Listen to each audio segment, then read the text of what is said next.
안녕하세요. 저는 올해로 40이 된 남성입니다. 아직 이곳에 사연을 보낼 만큼 제 마음이 안정된 건 아닌데요. 제 사연이 저와 같은 일을 겪고 계신 분들에게 도움이 될 수도 있지 않을까. 또 이렇게 제게 있었던 일을 되돌아보고 글을 적어 내려가는 게 제 마음을 진정시키는 데 도움이 되지 않을까 싶어서 사연을 보내게 되었습니다.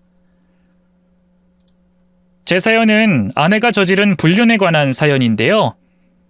한편으로는 실수투성이인 저에 대한 사연이기도 합니다. 제 사연 답답하실 수도 있는데 제 상황 이해해 주시고 들어주셨으면 좋겠네요. 그러면 지금부터 사연을 시작해 보겠습니다. 저는 사랑하는 아내와 가정을 꾸리고 행복한 결혼 생활을 해왔습니다. 제 인생에 있어서 가장 중요하게 생각하는 것이 화목한 가정과 가족이었기에 저에게 아내와 아이는 무엇보다 소중한 것이었죠. 저와 아내는 오붓한 신혼기간을 보낸 뒤 아이를 가지게 되었고 그때까지만 해도 제 삶에는 별다른 걱정거리가 없다고 여겼습니다. 그러나 아내가 출산하고 시간이 좀 지나자 제 가정에 조금씩 균열이 가기 시작했어요. 결혼 전 사회생활을 해오던 아내는 출산 직후 육아를 시작하며 부쩍 힘들어 보였습니다. 산후 우울증인지 힘든 육아 때문인지 아내가 전과 달리 말수도 적어지고 얼굴 표정도 급격히 어두워지더라고요. 여보, 당신 요즘 부쩍 힘들어 보이네. 표정도 어둡고 잘 웃지도 않고. 내가? 글쎄, 난 잘 모르겠는데. 민우 태어나고부터 그런 것 같은데. 혼자 집에서 아이 돌보는 게 힘들지? 미안해, 여보. 내가 진작 당신에게 더 신경 써야 하는데 내가 너무 무심했어. 아니야, 당신도 일하느라 바빠서 그런 건데 뭘. 그래도 당신 고생하는 거에 비하면 아무것도 아니지. 육아하는 게 쉬운 것도 아닌데. 하루 종일 집에서 혼자 아이랑 씨름하면 없던 병도 생기지. 그런가? 좀 답답하긴 한데 그렇다고 뭘 어떻게 하겠어. 애 키우는 게 다 그렇지 뭐. 아무래도 당신 너무 집에만 있고 스트레스 풀 곳이 없어서 힘든 것 같은데 집에만 있을 게 아니라 취미라도 좀 만들어보는 게 어때? 취미? 내가 그럴 정신이 어딨어. 하루 종일 민우 돌보는 것도 벅찬데. 그건 내가 알아서 할게. 나 없을 때는 우리 부모님께 민우 잠시 맡아달라고 부탁 좀 드리면 되지. 어머님, 아버님께? 그래도 되나? 그래도 내가 엄만데 내가 아이를 봐야지. 당신 마음이야 나도 알지. 근데 그러다가 당신이 먼저 지쳐 쓰러질까봐 걱정돼서 그래. 좀 쉬엄쉬엄 하면 당신에게도 또 민우에게도 더 좋을 거야. 산후 우울증은 초기에 해결하는 게 좋다고 하잖아. 다행히 제가 아내의 변화를 일찍 눈치챈 덕분에 다른 불상사는 없었습니다. 저희는 어려움을 함께 이겨내려고 노력했고 저는 지쳐있는 아내를 위해 아내가 숨쉴 만한 여유를 만들어주고 싶었어요. 그래서 경제적으로나 상황으로나 부담스러운 상황이었지만 육아에 지친 아내가 다른 취미를 가질 수 있도록 적극적으로 아내를 도왔습니다. 다행히 저희 부모님께서도 적극적으로 도와주시고요.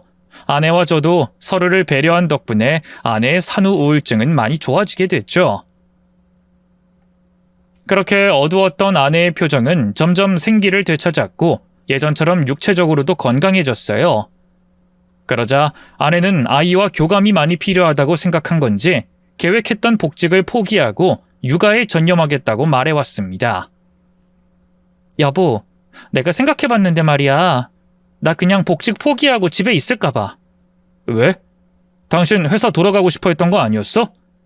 그땐 그랬는데 지금은 생각이 바뀌어서 처음엔 마냥 힘들기만 했는데 당신이 많이 도와주기도 하고 나도 민우랑 같이 지내다 보니까 자꾸 욕심이 나네. 일은 나중이라도 다시 할 수 있지만 우리 민우는 너무 빨리 자라잖아. 그래서 그런지 우리 민우 두고 회사 나가려니 도저히 발이 안 떨어지네. 그래서 당신만 괜찮으면 나 집에서 살림하고 육아하고 싶은데 그래도 될까? 그럼 당신이 그러고 싶으면 그렇게 하는 거지. 난 오히려 고마운데 당신이 육아와 살림을 도맡아주면 나도 그만큼 집중해서 일할 수 있으니까. 당신이 원해서 하는 육아라면 우리에게 또 민우에게 더 좋을 거야.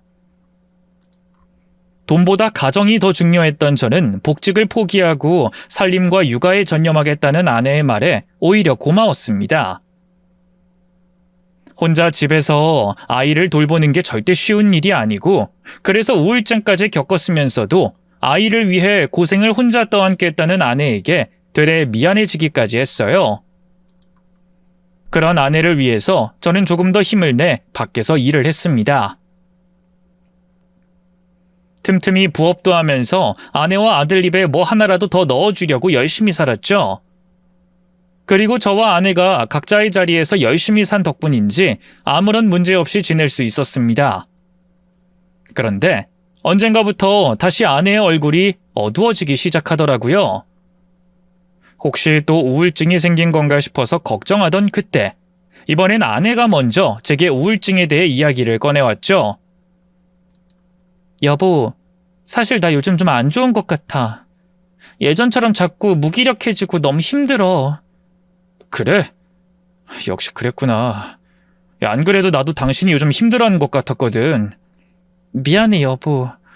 분명 잘해보겠다고 그렇게 말해놓고 또 이렇게 나약한 소리나 하고 있네. 아니야. 당신이 충분히 힘들 만한 상황인 거 나도 잘 알잖아. 당신 잘못 아니야. 그래서 말인데 나 그냥 다시 나가서 일하고 싶어. 아무래도 집에만 있는 건 내 적성이 아닌 것 같아. 아내는 다시 사회생활을 하기를 희망했습니다. 이제 아이도 커서 어린이집에 다니니 나가서 일할 수 있지 않겠냐며 절 붙잡고 얘기하더라고요. 이전에 아내의 우울증을 겪었던 터라 걱정이 많았던 저는 당연히 아내의 말을 들어줄 수밖에 없었죠. 하지만 몇 년간 집에만 있느라 경력이 끊긴 아내가 다시 일자리를 구할 수 있을지 걱정이 되더라고요. 그러자 아내는 걱정하지 말라며 이미 지인을 통해 일자리를 찾았다고 말했습니다. 아내의 이전 직장 동료이자 출산 후에도 종종 어울리던 친구가 아내에게 일자리를 약속했다고 했어요. 그 말에 저는 다행이라 생각하며 걱정을 내려놓았고 얼마 뒤 아내는 회사를 나가게 됐죠. 그러자 사회생활로 활력을 얻은 건지 아내의 얼굴이 부쩍 좋아지는 걸 느낄 수 있었습니다. 하지만 아내가 밖으로 나가게 되며 한편으로는 또 다른 문제가 생기기도 했죠. 아내가 오랜만에 하는 회사 생활이 너무 좋았던 건지 좀 과하게 일에 매달리기 시작하더라고요. 혼자 사는 여자라면 몰라도 이제는 아이도 있고 남편도 있으니 회사와 가정의 균형을 맞춰줬으면 좋겠는데 아내는 그렇게 하지 못하고 회사에만 열정을 쏟고 있는 것 같았습니다. 늦은 퇴근에 잦은 회식으로 바쁜 아내를 보며 너무 일에만 매달리는 것 같아서 한마디 할 생각도 했었어요. 하지만 또 한편으로는 다시 시작한 사회생활이 얼마나 좋기에 저렇게까지 할까 싶어서 잔소리를 넣어두기로 했습니다. 그렇게 저희는 맞벌이 부부가 되었고 그럼 집안일을 공평히 나누는 게 맞았지만 저는 아내를 위해 제가 조금 더 희생하기로 했어요. 아내가 혼자 집안일을 도맡아 하다가 우울증까지 얻었으니 그런 아내가 걱정되어 제가 아내 대신 집안일과 육아에 더 힘을 쏟기로 했던 거죠. 어차피 아내가 너무 열심히 일하느라 집안일은 뒷전이기도 했고요. 덕분에 저는 퇴근하고 돌아와서 쉴 틈이 없었지만 제가 조금 더 희생해서 아내가 행복할 수 있다면 더 바랄 게 없었습니다. 그래서 저는 아내가 바깥일에 더 몰두할 수 있도록 더욱더 아내를 배려해줬고 그런 덕분인지 저희 부부는 큰 싸움 없이 잘 지낼 수 있었어요. 그러다 다른 문제가 튀어나왔습니다. 아내가 갑자기 서울로 이사를 가자고 한 거예요. 아들 교육 때문에 말이죠. 이사? 이렇게 갑자기? 갑자긴 무슨 갑자기야. 난 계속 생각하고 있었는데. 민우 이제 7살이야. 내년이면 학교 들어가고. 요즘 초등학생들 유치원 때부터 대입에 맞춰서 공부하는 거 몰라? 그렇게 생각하면 민우 너무 많이 늦었어. 아니, 뭘 그렇게까지... 그리고 공부는 여기서 시키면 되지 뭐하러 이사까지 가. 당신 민우 인생이 달렸는데 왜 이렇게 천하태평이야? 학군이 얼마나 중요한지 몰라?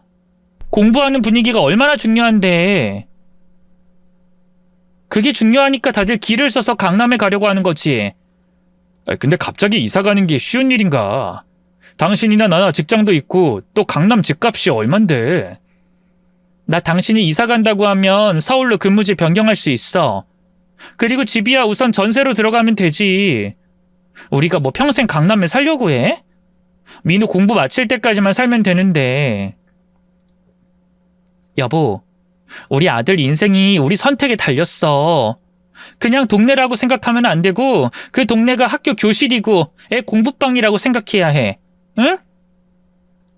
아내의 말에도 충분히 일리가 있었어요. 아내뿐만 아니라 제 주변 친구들이나 직장 동료들 모두 아이가 자라면서 학업에 대해 관심이 많아졌고 사교육이나 학군에 대한 이야기도 많이 했으니까요. 그리고 우리나라에서 자식을 둔 부모라면 어쩔 수 없이 애들 교육에 가장 많은 신경을 쓸 수밖에 없잖아요. 아이 교육에 대한 내 선택과 노력이 자식의 인생을 결정지을 수도 있으니까 말이죠. 거기다 때마침 서울에서 사업을 하던 친구가 직원을 구하고 있던 상황이라 당장 서울로 이사를 가더라도 생활이 가능했습니다. 이직을 준비하는 동안 돈을 벌 수 있었고 여차하면 친구네 회사에 자리를 잡아도 됐으니까요. 전반적인 상황이 서울로 이사를 가더라도 큰 문제가 없던 상황이었죠. 결국 아내 의견에 따라 서울로 이사를 가게 되었습니다. 서울로 이사한 뒤에는 사전에 계획한 대로 생활할 수 있었습니다만 약간의 어려움이 있었어요. 같은 대한민국이라는 하늘 아래 전에 살던 곳처럼 지내면 될 줄 알았는데 이 서울이라는 곳은 많이 다르더라고요. 길은 왜 이렇게 복잡하고 동네에도 뭐가 이렇게도 많은지 저도 나름 지방 큰 도시에 살았다고 생각했는데 눈이 핑핑 돌았습니다. 서울 생활과 동네 지리에 적응하는 데 시간이 좀 걸릴 수밖에 없었어요. 또 어린아이가 있고 곧 학교도 가야 하니 제가 동네 이곳저곳을 잘 알아놔야 했습니다. 서울로 이사하게 된 가장 큰 이유였던 아이 학업을 위해서 단일 학원도 알아봐야 했고요. 그러다 보니 이웃분들에게 인사가 늦었어요. 아이를 키우고 있는 입장에서 아파트에 살다 보면 이웃들의 이해와 양해를 구할 때가 많은데 아무런 인사도 없는 것보단 한 번이라도 얼굴을 뵙고 인사를 드리면 좋을 것 같아 이사 오자마자 찾아뵈려고 했거든요. 그래서 2주나 늦었지만 뒤늦게라도 떡을 돌리며 이웃들을 찾아뵙게 되었습니다. 아내와 같이 돌면 좋았겠지만 아내는 옮긴 직장 일로 바쁘게 지내고 있던 터라 친구 회사를 다니며 상대적으로 시간이 널널했던 저 혼자 옆집, 위층, 아래층 찾아가 인사를 드리게 됐죠. 그러다 바로 위층 아주머니를 뵙게 되며 제가 모르는 상황이 펼쳐지고 있다는 걸 알게 됐어요. 안녕하세요. 그 1403호 사시는 분 맞으시죠? 네, 그런데요. 저 밑에 층으로 이사 온 사람인데요. 마침 댁에 인사드리러 가던 중이었는데 여기 떡이요. 인사가 늦어서 죄송합니다. 진작에 인사를 드려야 했는데 저희가 지방에서 올라와서 정리할 게 많아서요. 네? 저희 밑에 층으로 이사를 왔다고요? 그럼 관계가 어떻게 되는데요? 네? 관계라뇨? 밑집에 여자분 있지 않나요? 나이는 30 후반 정도로 보이고 키는 이 정도의 단발인. 아, 저희 아내를 먼저 보셨구나. 제 집사람입니다. 네? 아내 된다고요? 그 여자분이? 그럼 두 분이 결혼한 사이라는 거예요? 부부? 네, 당연하죠. 근데 왜 그러시죠? 아니에요. 저 떡은 받은 걸로 칠게요. 그러니까 들어가세요. 네? 잠시만요. 제가 드릴 말씀이 있었어요. 사실 저희가... 저기 미안한데 나 괜히 남의 일에 휘말리고 싶지 않아요. 내가 두 사람 사이를 정확히 아는 것도 아니고 또 내 말 한마디 때문에 문제 생겨서 책임을 지니마니 이런 소리도 듣고 싶지 않아요. 내 말 무슨 뜻인지 알죠? 그러니까 우리 집에 찾아오지 마시고 아무것도 묻지 마세요. 무슨 말씀이세요? 제가 뭘 했다고... 전 그런 게 아니라 저희 집에 아이가 있어서... 아무튼 돌아가세요. 찾아오지도 마시고요. 저는 이웃에게 인사할 겸 또 아이로 인해 생길 혹시 모를 소란으로 이해를 구할 겸 찾아간 건데 별 희한한 이야기를 듣게 됐어요. 무슨 말인지 이해하려고 해도 이해할 수 없는 황당한 소리였죠. 이상하다 싶었지만 오늘 처음 뵌 아주머니를 붙잡을 수도 없었고 붙잡으려고 해도 아주머니가 집 안으로 들어간 후라 제가 할 수 있는 게 없었습니다. 고개를 갸우뚱하며 계단을 내려가고 있었죠. 그러다 조금 전 아주머니께서 했던 말들이 다시 제 귀에 울렸어요. 제 아내를 이미 알고 있다는 그 말과 두 사람 사이를 정확히 모른다는 말이요. 아무래도 아내와 관련된 일인 것 같았고 또 다른 사람이 연관된 일 같았습니다. 그때 처음으로 불안한 생각이 머릿속을 스쳤지만 섣부른 상상을 해선 안 됐어요. 확인해야 했죠. 그래서 다시 계단을 올라가 아주머니 댁 초인종을 다급히 눌렀습니다. 아주머니께서 나오실 때까지 말이죠. 저 아주머니, 잠시만요. 제가 몇 가지만 여쭙겠습니다. 절대 아주머니께서 골치 아플 일 만들지 않을 테니 제발 문 좀 열어주세요. 몇 가지만 대답해 주세요. 네? 아주머니! 이러지 말라니까요. 나 아무것도 몰라요. 조금 전에 내 입에서 나온 말 그냥 헛소리 한 거니까 돌아가시라고요. 아니라는 거 다 압니다. 뭘 보고 그런 말씀하신 거잖아요. 제가 약속하겠습니다. 절대 아주머니께서 곤란하실 상황 없을 거라는 걸요. 아주머니께 책임지라는 일도 없을 겁니다. 그러니 제발 문 좀 열어주세요. 네? 아우 진짜. 그럼 목소리 좀 낮춰요.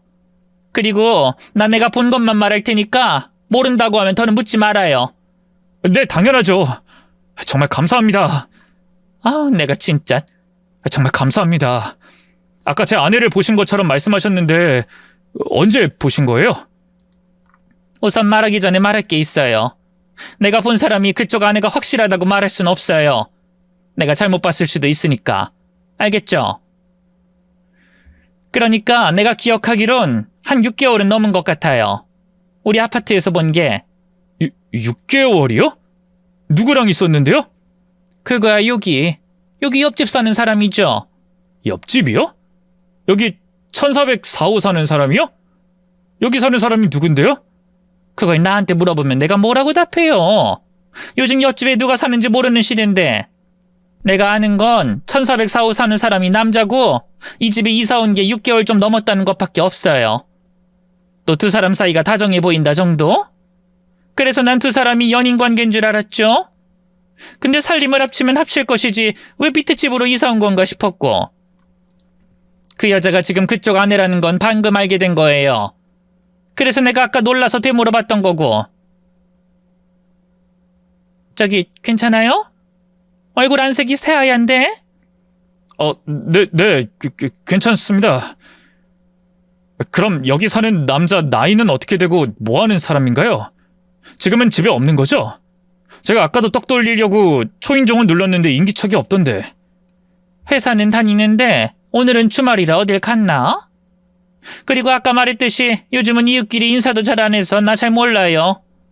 그러니까 자세히 알고 싶으면 직접 옆집 사는 남자 뒷조사 좀 해봐요. 하는 김에 아내도 같이 해보고. 난 내가 본 거 아는 거 다 말했어요. 그럼 됐죠? 제 머릿속을 스쳤던 상상이 맞는 것 같았습니다.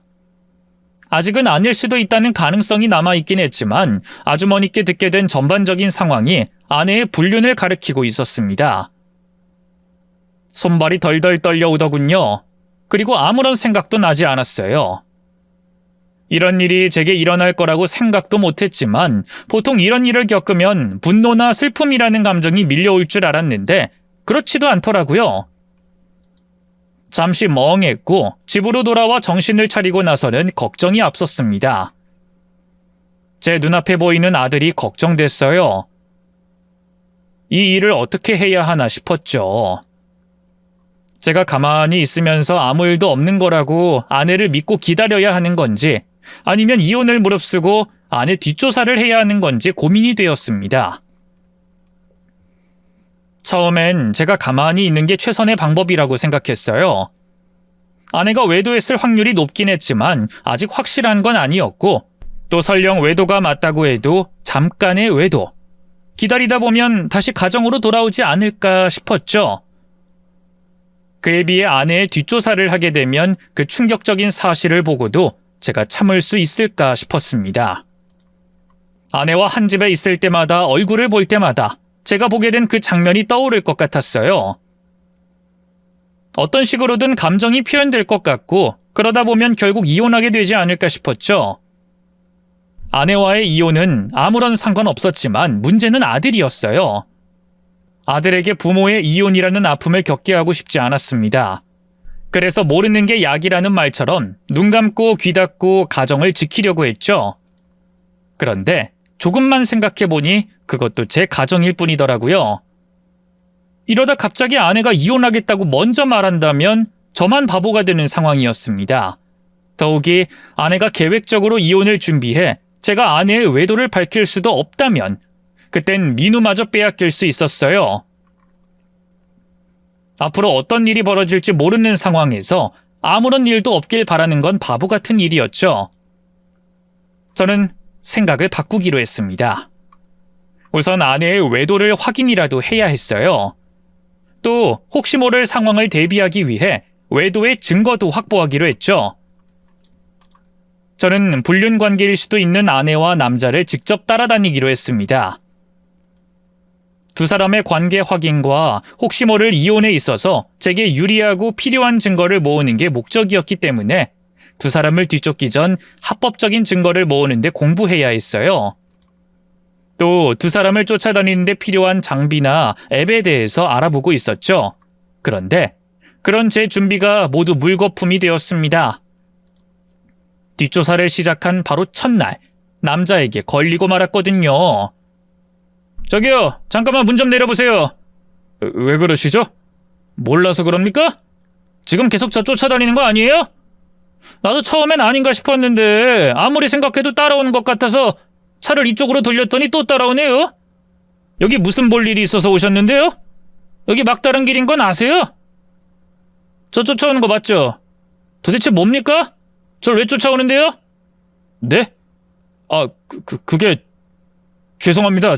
제가 차를 착각한 것 같아요.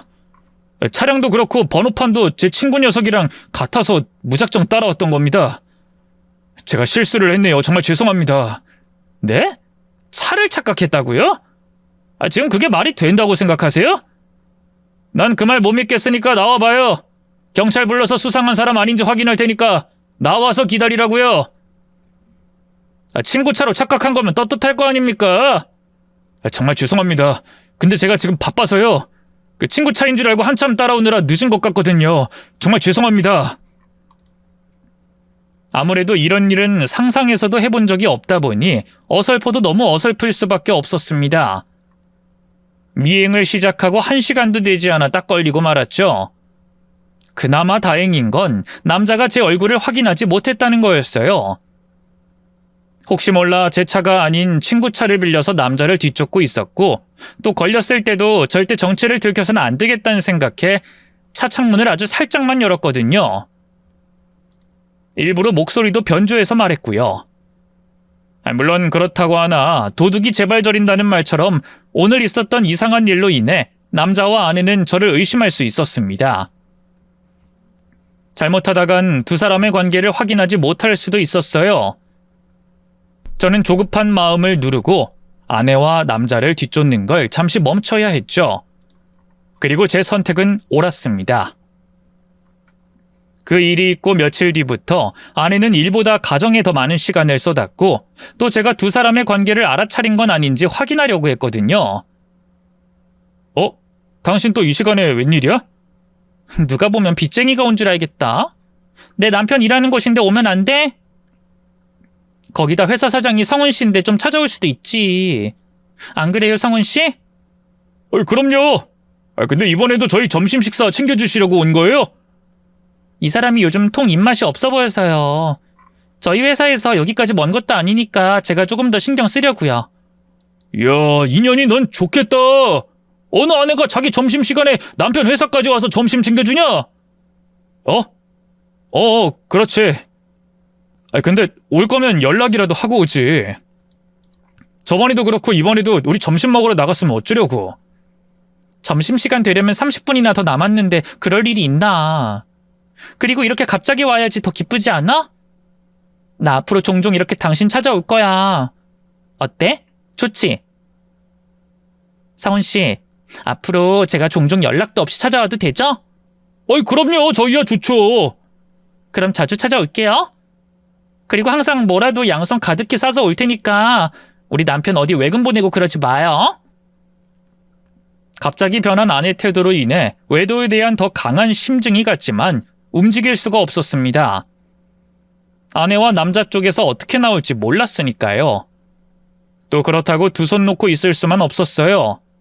제가 직접 움직일 수 없다면 누군가의 도움을 받아야 했고 저처럼 아마추어가 아닌 프로에게 맡겨야 한다고 생각했습니다. 저는 아내 눈을 피해 흥신소에 가게 되었어요. 그리고 아내와 남자의 관계 확인과 불륜 일시 그에 대한 증거를 확보해달라고 했죠. 이후 흥신소에서 연락이 오기만을 기다렸습니다. 그것 또한 피말리는 기다림이었어요. 제 머릿속에는 아내가 외도한다는 생각으로 가득 차 있는데 겉으로는 아무것도 모르는 척, 혹시 아내가 눈치챌까 더 모르는 척 지내며 흥신소 연락을 기다렸으니 말이죠. 그래도 다행히 흥신소 연락만을 기다리던 제 모습 덕분에 아내와 남자의 의심에서는 벗어날 수 있었던 것 같아요. 아내는 다시 일이 많아진 것처럼 밖으로 돌아다니기 시작했습니다. 그런지 얼마 지나지 않아 흥신소로부터 연락이 왔고요. 저는 흥신소 연락을 받고 곧장 달려갔습니다.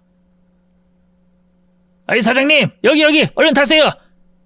저기 앞에 차 보이시죠? 저 차에 아내분이랑 상간남이랑 같이 있거든요. 아무래도 둘이 모텔 가는 것 같은데. 그거 확인시켜드리고 제가 알아낸 것들 보여드릴게요. 괜찮으시죠? 그럼 두 사람이 바람 피운 게 맞다는 겁니까? 뭐 사장님도 아시고 계셨으면서 뭘 그렇게 놀라세요? 제가 알아낸 거 확인하시면 얼마나 더 놀라시려고. 이것보다 놀랄 게 더 있습니까?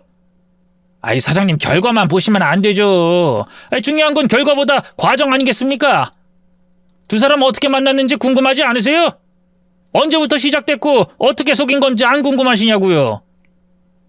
그걸 생각할 만한 정신이 아니라서요.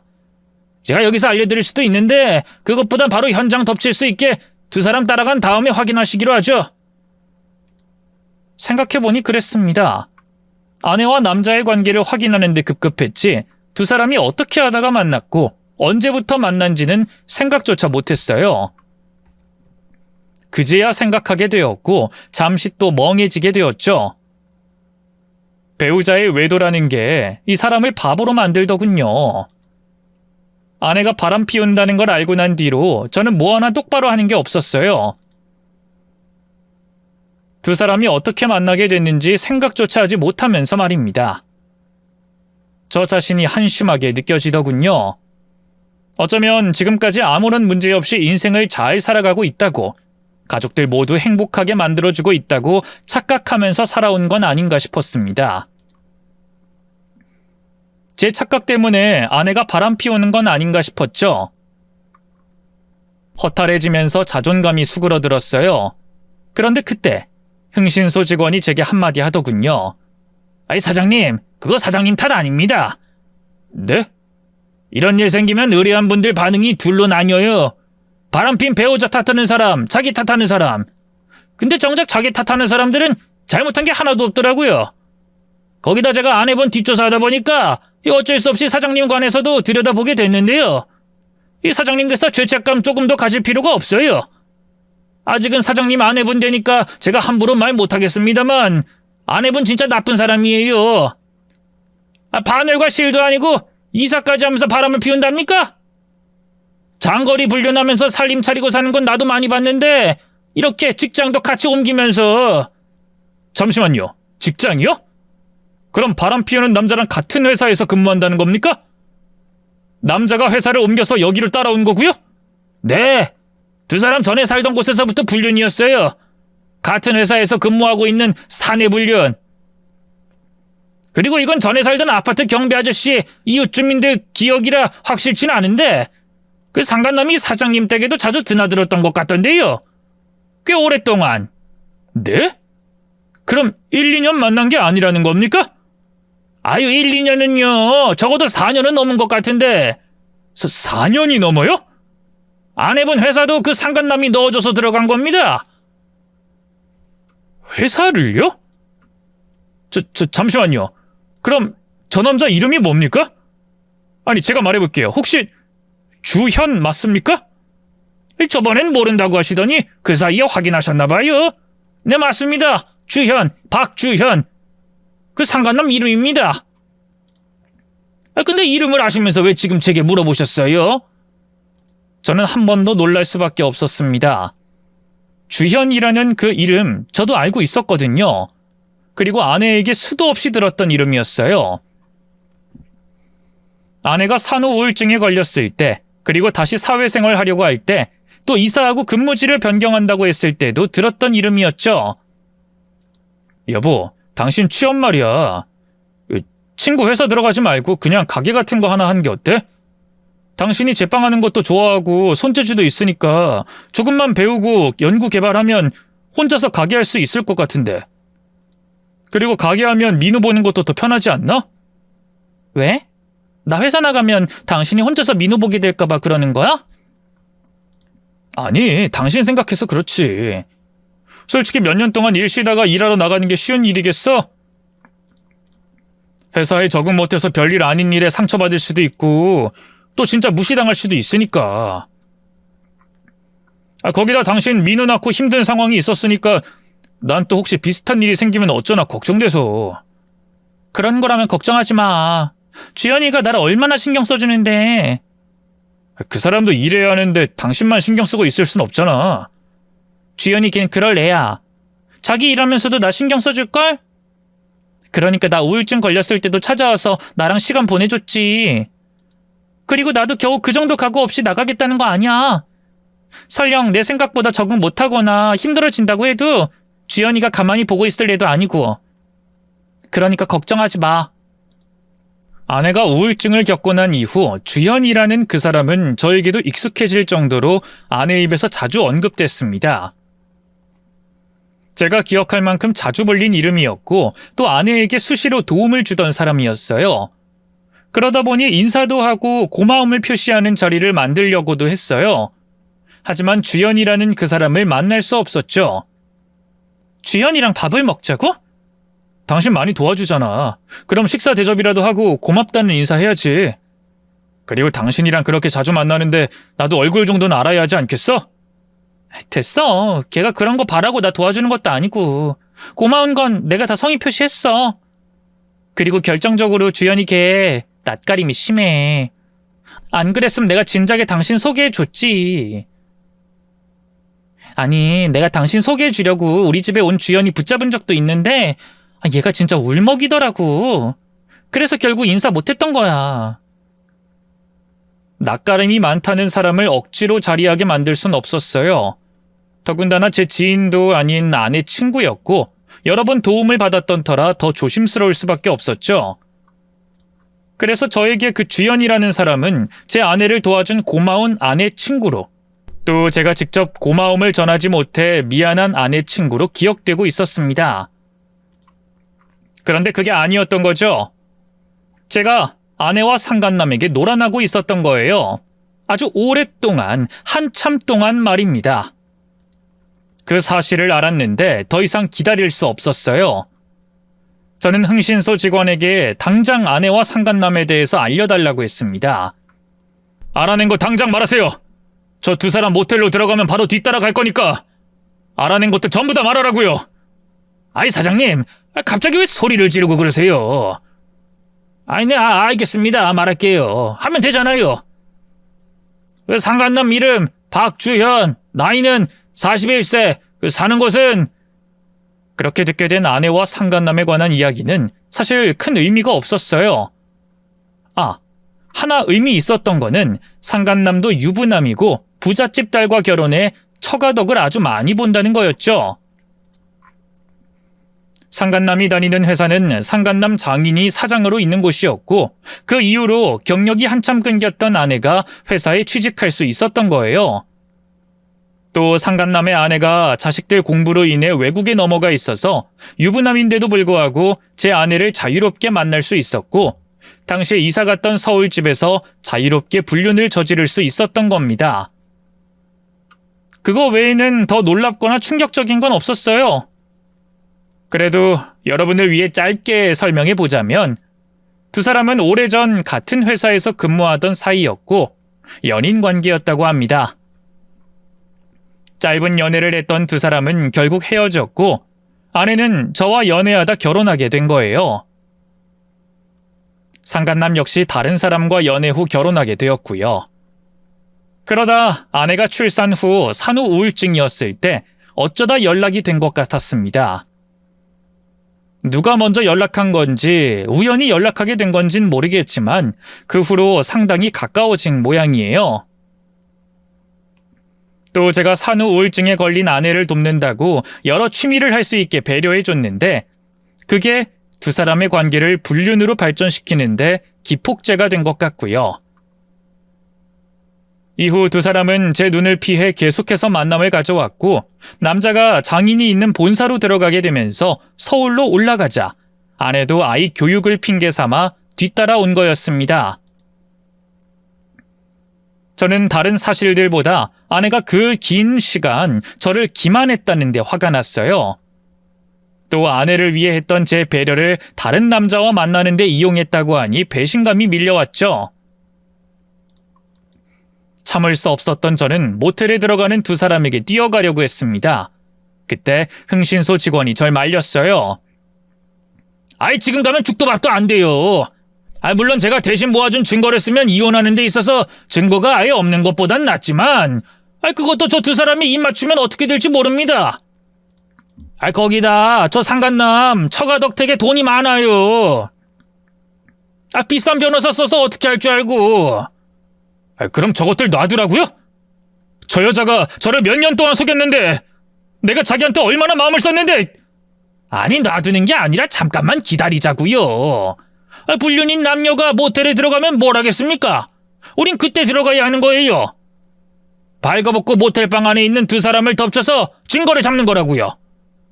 그때 제가 아니라 우리 사장님이 들어가셔서 사진 찍어야 발뺌하지 못하는 증거가 생긴다고요. 복수심에 눈이 멀었던 제게 흥신소 직원은 조금만 기다리자고 했어요. 그때 저는 증거고 뭐고 다 필요 없었지만 하도 말리니 잠시 기다리게 됐죠. 그리고 흥신소 직원이 움직이자고 한 순간 아내와 상간남이 들어간 모텔로 들어갔습니다. 들어간 뒤에는 모텔 직원에게 상황을 설명했고 두 사람의 방을 안내받은 다음 흥신소 직원이 모텔 관계자인 척했어요. 잠시 뒤 문이 열리자 저는 그 틈을 놓치지 않고 방 안으로 뛰쳐들어갔고요. 거기서 홀딱 벗은 아내를 목격하게 됐습니다. 여보! 너 정말 너 이리 와! 내가 너 가만 안 둬! 네가 날 속여? 네가 감히 날 속여? 내가 너한테 어떻게 했는데? 내가 너한테 얼마나 열심히 했는데? 여보, 진정해. 이러지 마. 이런다고 해결되는 거 아니잖아. 응? 해결? 해결 따위가 뭐가 있어? 네가 날 몇 년 동안 속였는데 무슨 해결? 오늘 다 죽자. 우리 다 끝내자고. 여보, 진정해. 주연 씨, 저 사람 좀 말려봐.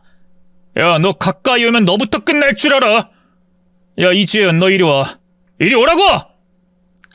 여보, 살려줘. 안 돼, 제발. 민우를 생각해. 당신 이러면 민우 어떻게 될지 몰라. 당신 이러면 민우 고아될 수도 있다고. 당신 민우 고아 만들 거야? 그리고 당신 여기서 진정 안 하면 나 신고할 거야.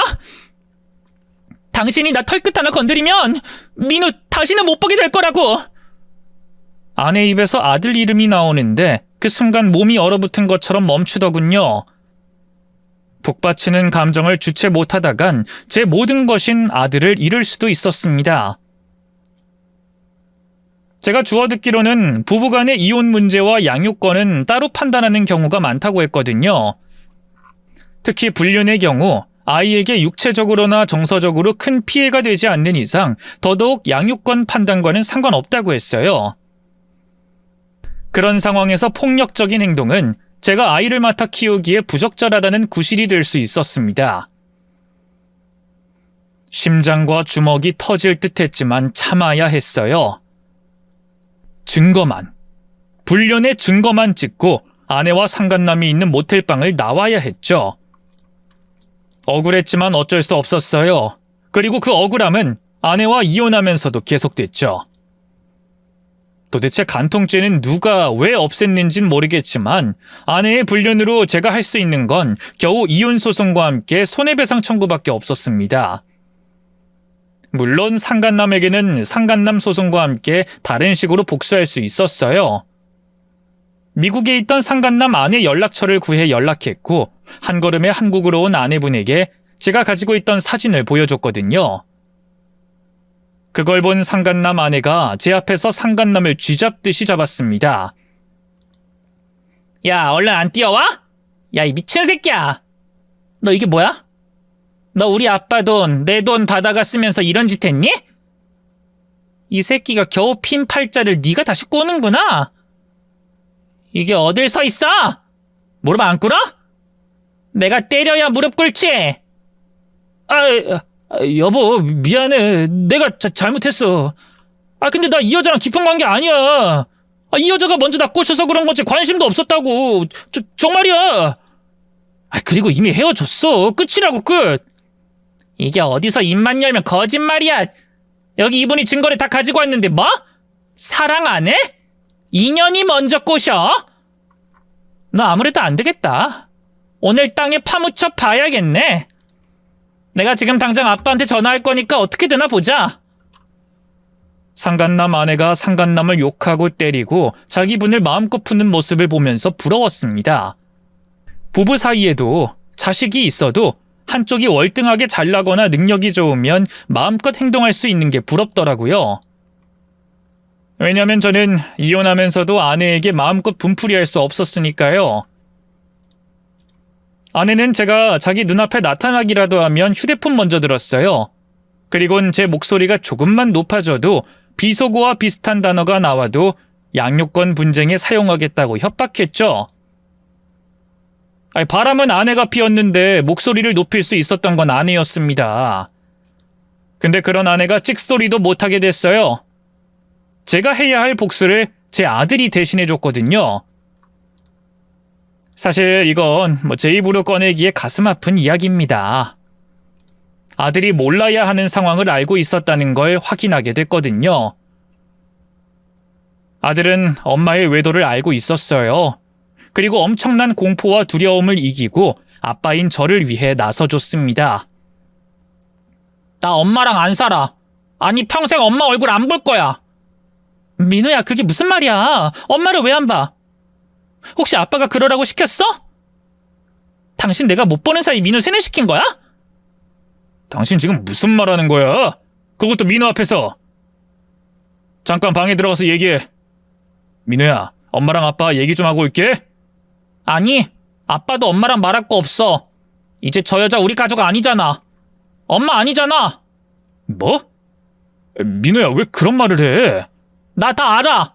아빠랑 저 여자랑 이혼할 거라는 것도 알고 저 여자가 아빠 몰래 다른 아저씨 만난 것도 알아. 내가 다 봤어. 우리 예전 집에서도 여기 이사 와서도 아빠 말고 다른 아저씨랑 만난 거 안다고. 다 아는데 내가 말하면 아빠가 마음 아파할까봐 못했던 거야. 근데 이제 아빠도 알잖아. 그리고 이혼할 거잖아. 그러니까 말하는 거야. 나 저 여자 안 따라가. 아빠랑 살 거야. 저 여자 엄마 아니야. 민우야. 민우야, 너 지금 무슨 소리 하는 거야? 엄마가 누굴 만나? 민우도 솔직히 말해봐. 아빠가 시켰어? 내가 말했잖아. 내가 다 봤다고. 그리고 내가 생각하고 말하는 거야. 아빠는 항상 나를 위해서, 엄마를 위해서 살았어. 그걸 나도 아는데 엄마는 엄마밖에 모르잖아. 아빠가 엄마한테 얼마나 잘해주는지 모르고 다른 아저씨 만난 거잖아. 아빠 아프게 하면서. 엄마는 우리 가족을 망가뜨렸어. 가족은 서로서로 사랑해야 하는데 엄마는 다른 아저씨를 사랑했다고. 그러니까 엄마 아니야. 난 엄마 죽을 때까지 안 볼 거야. 난 아빠랑 살 거야. 모든 걸 알고 있었지만 자기가 본 걸 얘기하면 저와 아내가 이혼하게 될까봐, 제가 가슴 아파할까봐 숨기고 있었던 아들이었습니다. 그런 아들을 생각하면 가슴이 너무 아파 아내의 잘못을 용서하고 다시 함께 살아볼 생각도 했어요. 근데 아들이 그러지 말라고 하더군요. 아빠, 엄마랑 꼭 이혼해. 그리고 나 데려가. 엄마는 아빠만 힘들게 한 게 아니야. 나도 힘들게 했어. 그런 엄마한테 가기 싫어. 엄마라고 부르기도 싫어. 나 엄마 필요 없어. 지금도 아빠가 엄마 몫까지 다 해줬잖아. 그러니까 같이 살지 말고 나 데려가. 응? 아들의 말에 아내가 엄마로서는 자격이 있었나 다시 생각하게 되었고 아내로서도 엄마로서도 자격이 없다는 걸 깨달았습니다. 아내와는 결국 이혼하게 되었고 아들의 강한 의사표시와 이혼의 책임이 아내에게 있던 이유로 제가 아이의 친권과 양육권을 모두 가져가게 되었어요. 또 아들이 엄마를 너무나도 강하게 거부해 면접 교섭권으로 일주일에 한 번 볼 수 있는 엄마와의 만남도 가지지 않고 있습니다. 아내는 제가 아들을 세뇌시켰다고 하는데 오히려 저는 아이의 정서를 위해 모자간의 만남을 권하는 편이에요. 그럼에도 아들이 엄마를 향해 가진 원망이 너무 커서 만남이 성사되지 않고요. 아들의 정서적인 발달을 생각하면 걱정되는 일인데 누구보다 저를 이해해주고 사랑해주는 아들의 행동이라고 생각되어 고맙고 뿌듯하기도 합니다. 그래서 아들에게 조금이라도 더 잘해주려고 노력하고 있어요. 누구보다 저를 사랑해주는 아들을 위해서 앞으로 제 모든 것을 희생할 거고요. 제가 여러분 앞에서 제 얼굴에 침 뱉기인 사연을 보내게 된 건 여러분께서는 저와 같은 행동과 실수를 하지 마시라고 알려드리기 위해서입니다. 아내의 외도를 알게 된 이후에 제 행동들은 하나같이 실수투성이었는데 어쩌면 이게 대부분의 사람이 겪거나 겪게 될 모습이라고 생각했거든요. 배우자의 외도를 알게 된 순간 평소처럼 생각할 수는 없어요. 또 시간이 지나도 그 충격의 여파가 남아있기 때문에 어쩔 수 없이 실수하곤 하죠. 바로 저처럼 말입니다. 저는 아내의 불륜 관계를 알아낸 것도 두 사람 뒷조사를 한 것도 또 아내에게 복수한 것도 제 손으로 한 게 없었습니다. 아내의 외도는 위층 아주머니께서 알려주셨고 상간남을 미행하다 바로 들켜 흥신소에 의뢰해야 했죠. 또 아내와 이혼할 때도 제 아들이 저 대신 아내에게 복수해줬습니다. 그런데 이런 실수들이 당연할 수도 있다는 거죠. 어느 누가 저와 같은 사연 속 주인공이 될 거라고 생각하겠습니까? 여러분 중에 그런 생각하신 분들 있으신가요? 아니죠? 저도 그랬어요. 근데 느닷없이 생긴 일로, 세상에 처음 겪은 일로 당황할 수밖에 없었고 주변에 도움을 청할 수도 없었어요. 저도 TV에 나오는 사람들처럼 철두철미하게 계획을 짜서 복수하고 싶었지만 직접 겪어보니 그건 영화에서나 가능하다는 걸, 그렇게 할 수 있는 사람은 그다지 많지 않다는 걸 알게 됐죠. 하지만 여러분은 다르실 거라고 생각합니다. 제 사연을 듣게 되었으니까요. 사연을 듣는 것 또한 경험한 것이니까요. 그래서 저와 같은 실수는 하지 마시라고 이 글을 적는 겁니다. 멋지고 속 시원한 복수는 아니더라도 최소한 저처럼 실수하지 마시라고 이곳에 글을 남기게 됐네요. 그리고 혹시나 이곳에 배우자와 가정을 배신한 분이 있다면 지금 짓는 죄는 그만두기를 부탁드리러 나왔습니다. 불륜은 불륜일 뿐이에요. 절대 정당한 사랑이 될 수 없습니다. 또 누군가의 원망을 사게 되고요. 그게 배우자와 지인들이 아니라 자식일 수도 있어요. 그러니 그만두시길 바랍니다. 모쪼록 저와 같은 사람이, 제가 한 실수가 또 우리 가정과 같은 일이 여러분께는 없길 바라며 저는 이만 글을 마무리하겠습니다.